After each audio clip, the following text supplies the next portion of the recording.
We're here today at the Ethiopian Embassy. My name is Fraser, and I'm delighted to welcome Sam McManus, who is the author of the book Wax and Gold, to preview the book, so to speak, because it's only a month old.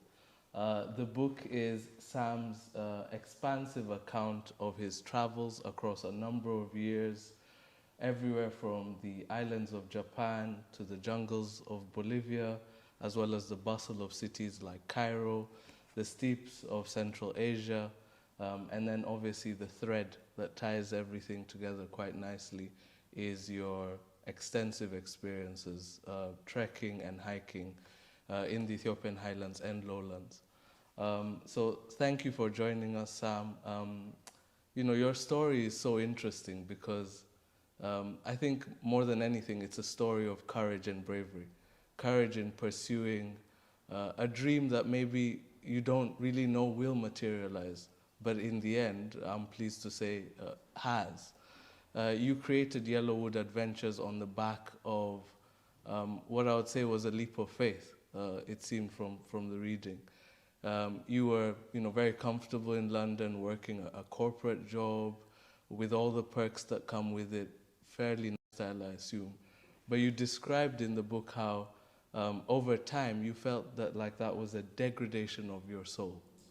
And in order to recapture that spirit for life and to kind of reignite the hunger to live, you found yourself at a point where you had to kind of abandon all of that, the comforts, and in turn then decided to take this gigantic leap of faith in embarking on these travels with just essentially a backpack on your back and your notebook and the dreams that you had for what you could create out of it. So thank you so much for joining us, Sam. And maybe you can start off by telling us, what was that about? What led to that moment, that eureka moment where you said, I can't keep living this way. I have to change and I have to do something different. Wow, what an introduction. Thank you so much. You've obviously encapsulated much of what the book is striving to achieve and document. And to answer your question, I'd go back to the title, which is Wax and Gold. So Wax and Gold is a poetic term for Amharic poetry. Amharic is one of 82 languages in Ethiopia. It's the functioning language, the language of government. And in Amharic poetry, Wax and Gold is a poetic form where a poem will have a duality of meanings. The first meaning is relatively obvious. It's the wax meaning. But then when you melt away the wax and you think about what the lines of poetry are saying, a secondary, deeper, often more religious and spiritual meaning comes through, which is the gold. And when I discovered that, it really just struck a nerve with me, and it's a lot about what the book is about, because like you said, you can be living a comfortable life in Western society, and on the surface, the wax is all fine, but maybe you're missing that gold. Not necessarily. It's not about Western society. It can just be where you are in your life. You can obviously live here in London and have a deeply spiritual and fulfilling life, but maybe you don't. And similarly, it works both ways. Fast forward to staying in Ethiopian highland villages by myself, taken in by the generosity of strangers in a grass hut, and they give me a small cup of coffee. On the surface, very simple, but the internal spiritual and emotional resonance of that can be much deeper. So it's interesting how it works both ways, and that's where the title of the book came from. You're taking these notes, you're having these experiences, but what are you going through during those journeys? It's a great question, and I don't think I really had a choice about what was in the book. It's just what happened to me, and I don't have a huge amount of imagination. I can't write fiction. You coined the phrase a leap of faith. Sometimes you just have to take a chance and search for something that you're looking for. And travel is, that's always a great part of travel. And I've been all over the world, and I just sort of had to do it, really. There's no other way I can say it. And what I wrote down in the book is, they are diary entries. It's all completely true. I was just writing down the factual events of what happened to me, and hope to just try and, you can't not write a diary without giving a bit of yourself away as well. So really it just happened naturally. And I think that's really it, is that it never felt contrived in what you were writing. These felt like authentic experiences, and as you said, there was almost something pulling you towards these experiences, almost as if it was a calling. And when we say, you know, that leap of faith, I think that's what really struck me, is it always felt like even if there was adversity on the journeys, and believe me, I'm sure when readers read the book, they'll see that adversity kind of comes with the territory.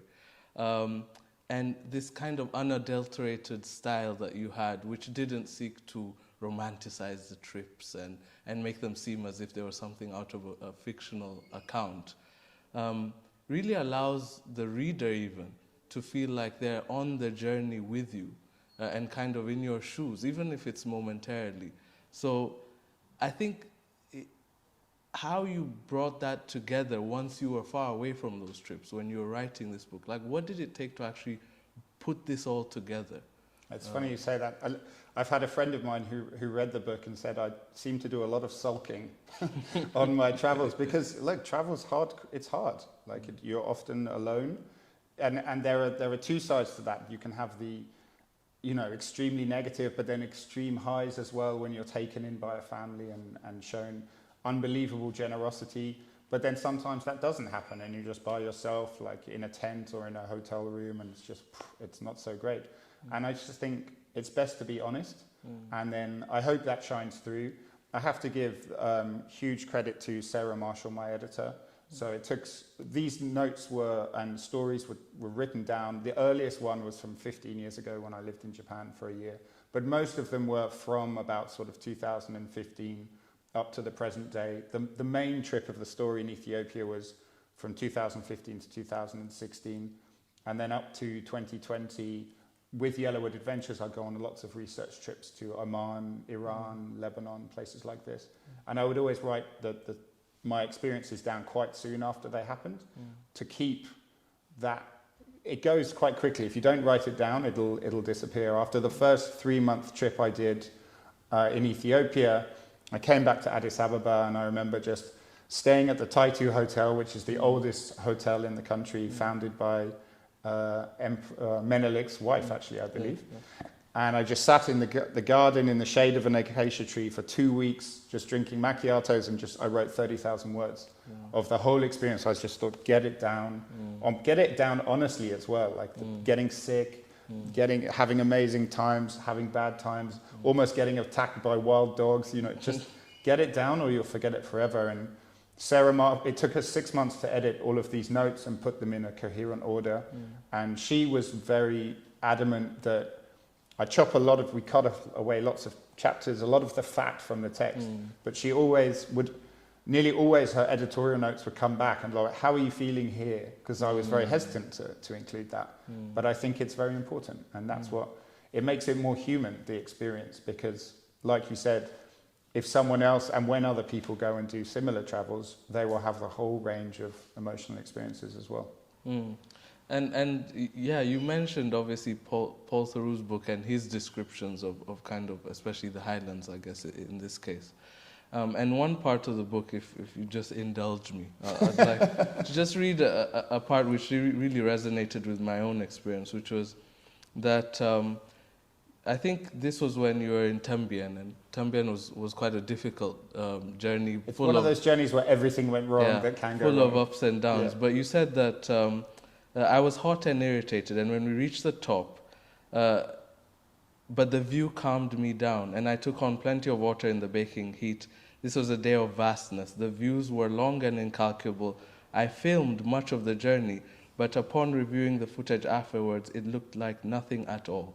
The camera unable to capture the scale of the open spaces or the subtleties of the jagged mountain horizon. And I think, for one of the things that I always struggle with when I travel in Ethiopia is the pictures just never do it justice. They never show the scale. And I think you had a really valiant attempt in this book to really kind of through a third-party account show people this is what this looks like. This is why it's important to see this. And it's almost something that is so humbling, the scale of it, that it's difficult to capture in words or even pictures. So can you talk a bit more about, in the process of writing this book or attempting to put your thoughts down or your experiences down, how did you even attempt to begin to describe these places?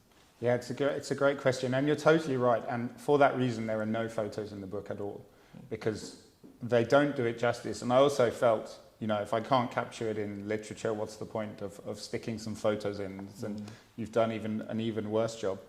But, I've had the great fortune I love mountains, and to be to some of the most far-flung places in the world. I've climbed in the Himalayas, I've been to the Andes, to the 𝐻𝐚𝐱 mountains in Kyrgyzstan, the 𝐼𝐴 mountains in Iran.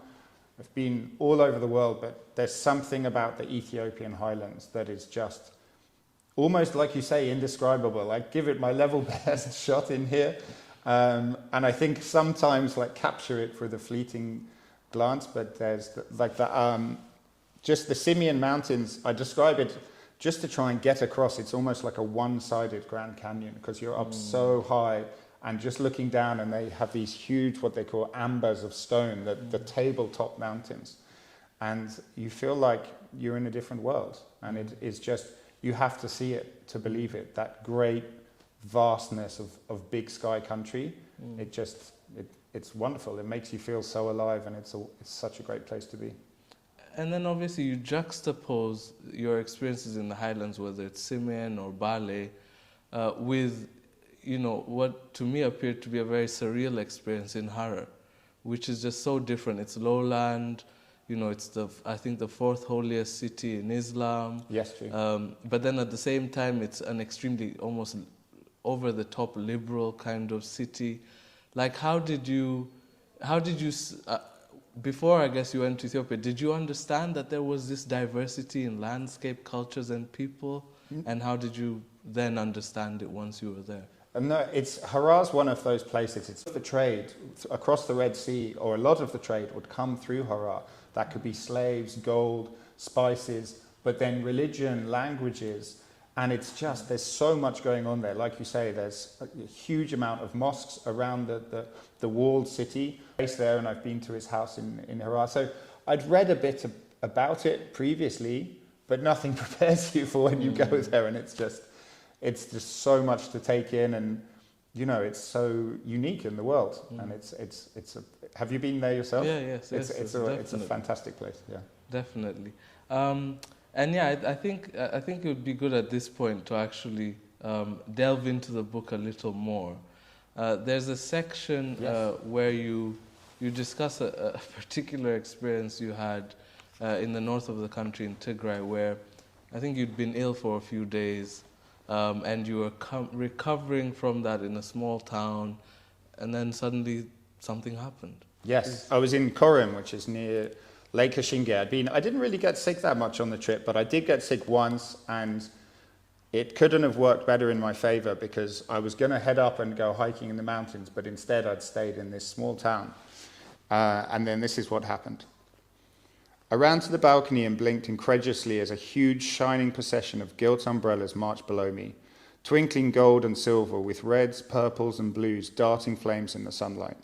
The entire street thronged with men, women and children, all dressed in white.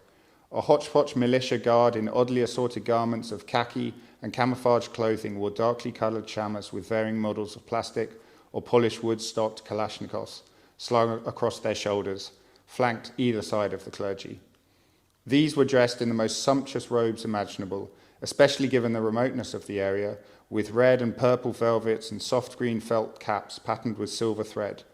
Those not carrying the finely stitched parasols with swaying tassels bore heavy wooden staffs with huge representations of the intricately lacquered mescal Ethiopian cross, worked from chunks of brass or nickel, or carved directly from large chunks of wood. My sickness haze evaporated immediately, and I rushed back to my room, threw on my boots, grabbed my video gear, and ran down and out the front door to the back end of the Timkat, which means Epiphany, street parade. Timkat is one of the most important religious festivals in the country, commemorating the baptism of Jesus Christ by John the Baptist in the River Jordan. The main procession had already moved further down along the main street of the town, and I had to scramble past vast multitudes of people on the left-hand side of the road, almost getting flattened by a donkey cart in the process, where there was just the tiniest amount of discernible space up amongst the heaving throng in order to squeeze past and catch up.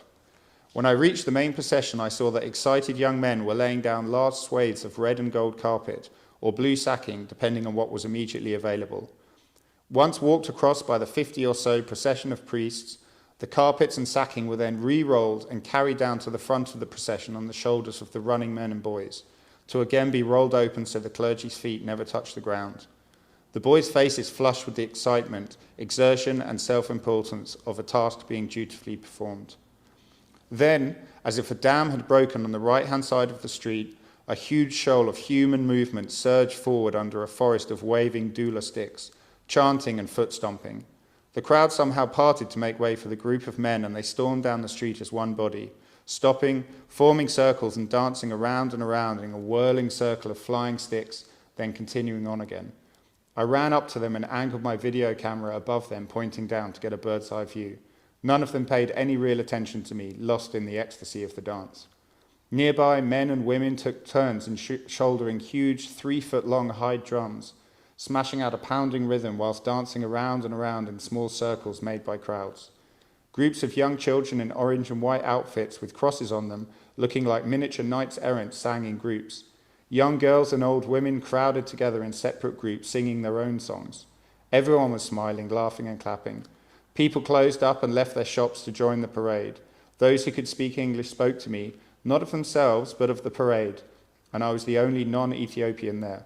The procession ended with the entire town amassed on a large plain where the religious rituals could take place in a green canvas tent with crucifixes of a cream material crudely stitched onto the sides. I climbed a hillside to get a better view of this hive of activity amidst the idyllic mountain scenery, surrounded by a swarm of young children.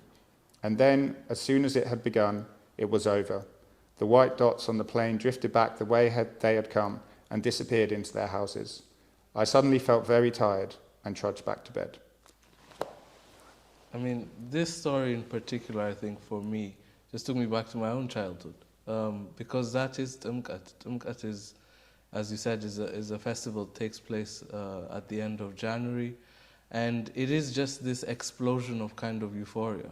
After the long fasting season has ended, it's obviously after Christmas as well, Ethiopian Christmas, which happens at the beginning of January. And yeah, it just struck me how, what can happen when you're hiking. You just don't know.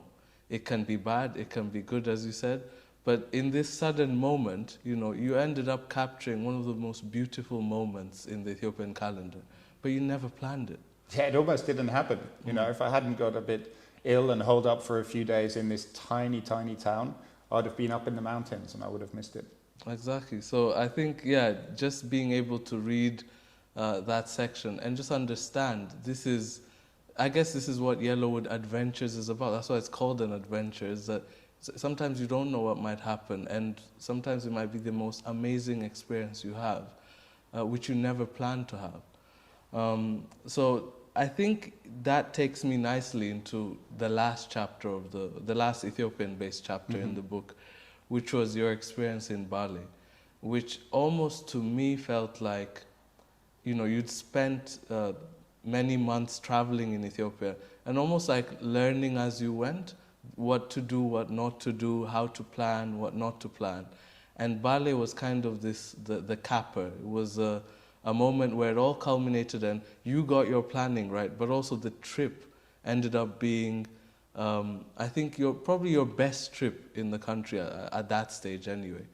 So tell us about what Bali meant to you and kind of what it left you feeling at the end.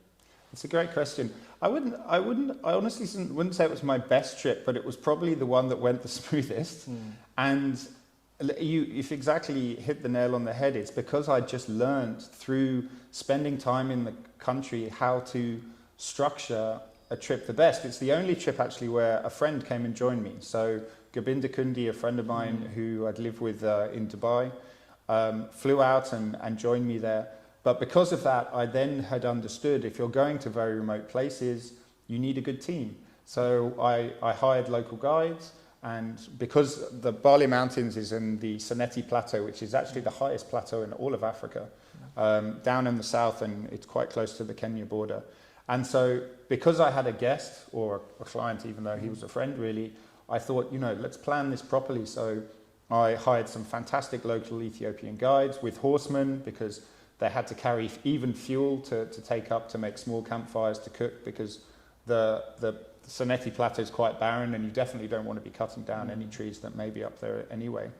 And then because of that, they would look after us, and we got to spend time with them. I wasn't alone. So I think it was such a fantastic trip, and it's what gave birth to then Yellowwood Adventures, of understanding that to create great experiences, you need fantastic local guides and to really use their knowledge. Whereas before, I'd just been turning up by myself with a rucksack, hoping for the best. Of course, stuff went wrong, Yeah. So it was by partnering with those local Ethiopians, and they just made the trip fantastic, and it was such a lovely way to end the 3-month journey, because it was just so much fun from start to finish. And I think coming back to the title of the book, where you said, there is a sense of poetry about even your own journey in Ethiopia over those 3 months. I think when you first took that leap of faith, I mentioned earlier, you spoke about the degradation of your soul. And I found it a nice way to kind of capture the culmination of that journey and that original leap of faith, when you wrote that, that final trip to Bali reignited a hunger for life that had nearly been extinguished by modern life, leaving you feeling alive. So once you finished that trip in Bali, what Sam did you find, kind of looking back at you in the mirror, that wasn't the Sam of the previous years when maybe you were looking for yourself?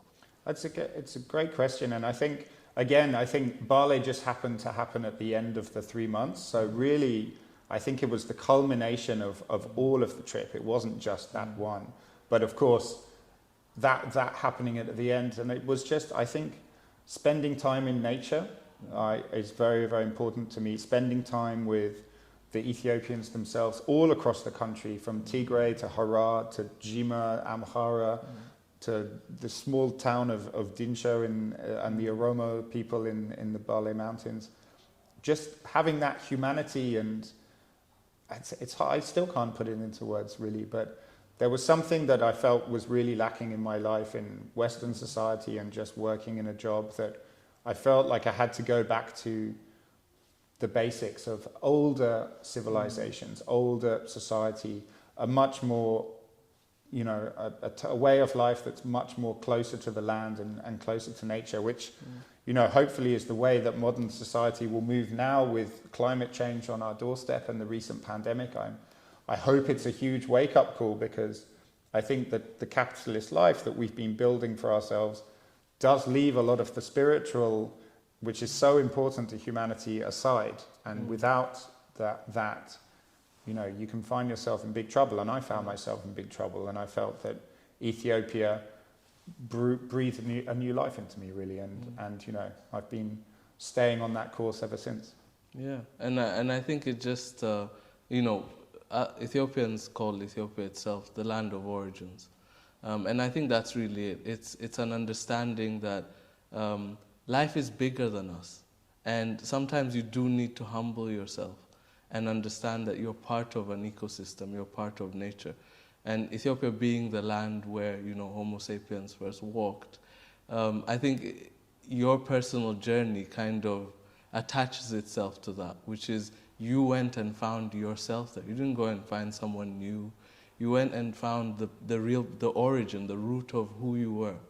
And I think that was just a really powerful way to close the chapter on Ethiopia and to kind of look forward to what was next for you in your life.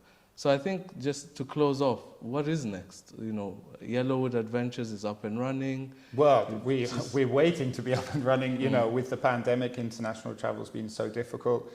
Ethiopia itself is going through a very turbulent time at the moment, which is heartbreaking, and I, you know, pray for peace as soon as possible all across the country, and we will be the first back in as soon as we can bring tourism, sustainable tourism. It has to be specified. It can be such a great way to rejuvenate a country, not just Ethiopia, but all of the places we go to. Lebanon is having such a terrible time at the moment with their economy, and now even, you know, fuel and water shortages. Tourism can come and create such a positive influence in a country, not just because of the foreign currency, but just, you know, breathing life into businesses, and people can interact with people from abroad as well.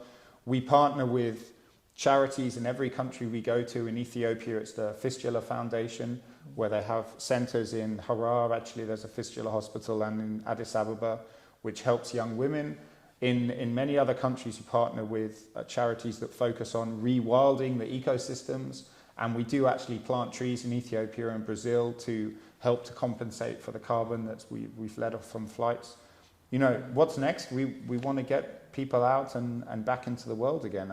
A lot of guides from all around the world have been calling on me because life is really hard for them right now. They've been out of work for a year and a half, just getting by, and you know, I think travel has to change now in the future. It has to be much more in sync with nature. It has to be, we have to measure our carbon outputs and make sure we're giving back to the ecosystems and the communities we travel to and through. But that's what's next. I want to just continue on that journey and then show people what's out there in the world. And it's, yeah, I just can't wait, really. Well, Sam, we can't wait either for your next chapter. And hopefully what will be a follow-up to this excellent book. Give me another 15 years and then I'll write another one. Yeah, I just want to thank you for obviously sharing your experiences with us. The book is Wax and Gold. I think you can get it from any reputable retailer. Yeah, or online at Amazon. Right now, or online on Amazon. And Sam, thank you once again, and I'm sure many people will be looking forward to reading the book. Thanks, Fraser. Thank you so much. Thank you. Cheers.